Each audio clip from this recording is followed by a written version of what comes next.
ইমাম এই শেখ সাদি রহমাতুল্লাহ আলাইহি বলেছেন যে ইমানদার মানুষ সব সময় নিজের দিকে আঙ্গুল করে। এই দেখেন আপনার দিকে একটা আঙ্গুল, আর এই যে তিনটা সাক্ষী আমার দিকে,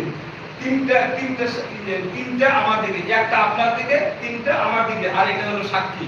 তো আপনি চোর, আপনি মদখোর, আপনি সুদখোর, তাহলে আপনি এক, তাহলে আমি ডাবল, ডাবলের ডাবল, এটাই সাক্ষী দিচ্ছে। আপনি যদি চোর হন, আমি চোরের বাপ। ইমাম বলেছিলেন যে ওই আয়না দিয়ে নিজের মুখ দেখবে, ইমানদার কারো দোষ খুঁজবে না, ইমানদার সবসময় নিজের দিকে দেখবে আমার এই ভুলটা আছে না, আমি পৃথিবীতে আমার ছেলে মেয়ে ভালো আছে না নাই, আমি আমার ছেলে মেয়ের দিকে দেখবো, আমার মুখের মুখে দেখবো। আমরা খালি পাড়ার মানুষের দোষ খুঁজি, নিজের দোষ নিজে কোনোদিন বের করতে চাই না। এটা আমাদের সবচেয়ে বড় বেমার, আমরা নিজের দোষ নিজের কোনোদিন দেখি না। এই সমস্ত দিকে মানুষ আছে, ওই জন্য ইমানদার মানুষ আমরা সবাই নিজেকে ইমানদার বলে দাবি করি। এখন যদি বলেন কেউ কে জাহান্নামে যাবে, কেউ হাত তুলবে, কেউ তুলবো না আমরা।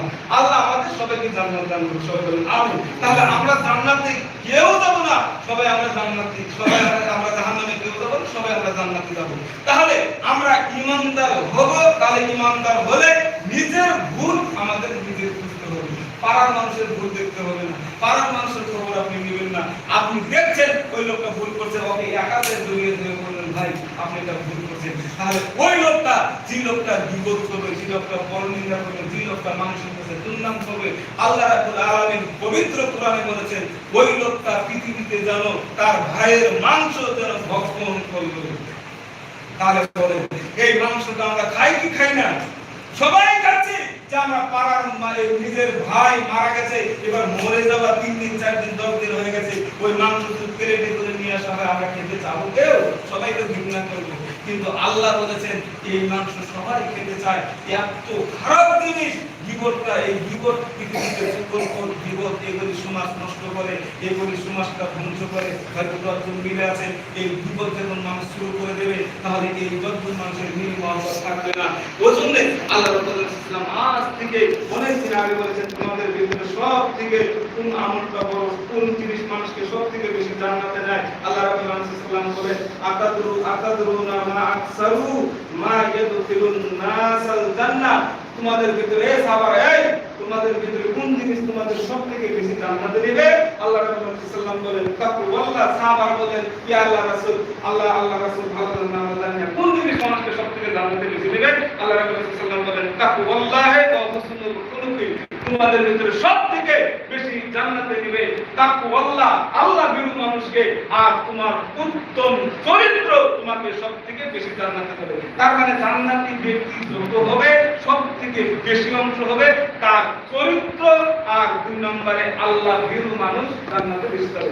এবার আল্লাহ রাব্বুল আলামিন বললেন আতাদরু মা আকসারু মা ইয়াদখুলুন নাসান নার, যে সবথেকে কোন জিনিসটা মানুষকে বেশি জাহান্নামে নেবে? আল্লাহ রাব্বুল আলামিন বলেন, সাহাবারা বলেন আল্লাহ রাসূল ভালো জানেন কোন জিনিস মানুষকে জাহান্নামে বেশি নেবে? আল্লাহ রাব্বুল আলামিন বলেন যে 2টি ছিদ্রের কথা বলেছিলেন, পবিত্র মুখ, এই পবিত্র জবান, আর এই যে লজ্জাস্থান, এই 2টির জন্য মানুষ বেশি জাহান্নামে যাবে। তাহলে পবিত্র মুখটাকে পবিত্র বলা হয়েছে। এই মুখকে যত গুনাহ করা যায়, আমার অঙ্গ প্রত্যঙ্গ দিয়ে অত গুনাহ করা যায় না। হাত কয়টা গুনাহ করবে? হাত 2-3টা গুনাহ করবে। কারো হয়তো খাতর হয়েছে, কারো গুলিতে লেগেছে, এই 2টি কিন্তু এর থেকে বেশি গুনাহ করবে না। চোখ খালি দেখবে, এই দেখার গুনাহটা করতে পারে। পা যদি 3টি গুনাহ করবে, যদি হিসাব করেন, আর মুখ দিয়ে 195টি গুনাহ বের হয়ে যাবে। কারণ মুখ দিয়ে যত গুনাহ হয়, আমার অঙ্গ প্রত্যঙ্গ দিয়ে কত গুনাহ পৃথিবীতে করি না। ওই জন্য মুখের কথা আল্লাহ রাব্বুল আলামিন সর্বপ্রথম বললেন লা ইয়াকুতুবিল কাউলি ইল্লা লাযী। তুমি মুখকে যে কথাই তুমি বের করো, আল্লাহ রাব্বুল আলামিন লিপিবদ্ধ করেন। তাও আমার জন্য সবাই দোয়া করবেন। এখানে বলে হয়তো আমি কোনোদিন এই এলাকায় আসিনি, হয়তো আমি শুনেছি যে এখানে আমাদের হয়তো ভাই কিছু, হয়তো আমাদের চাচা বাচ্চা, আমার ভাই যারা হয়তো আছে, ওদের হয়তো আসলাম। আমার জন্য সবাই দোয়া করবেন। আপনাদের জন্য আল্লাহ রাব্বুল আলামিনের কাছে দোয়া করছি, আল্লাহ আজকে জুমার দিন, জুমার দিন ওসিলা করে আমরা যত কটা আছি, আল্লাহ রাব্বুল আলামিন আমাদের জানা অজানা গুনাহ তুমি আল্লাহ রাব্বুল আলামিন মাফ করবে বলে আমিন। আল্লাহ রাব্বুল আলামিনের কাছে দোয়া করে আল্লাহ রাব্বুল আলামিন আজকের দিনে অনেক আমাদের ভিতরে মুরব্বি বাবা মা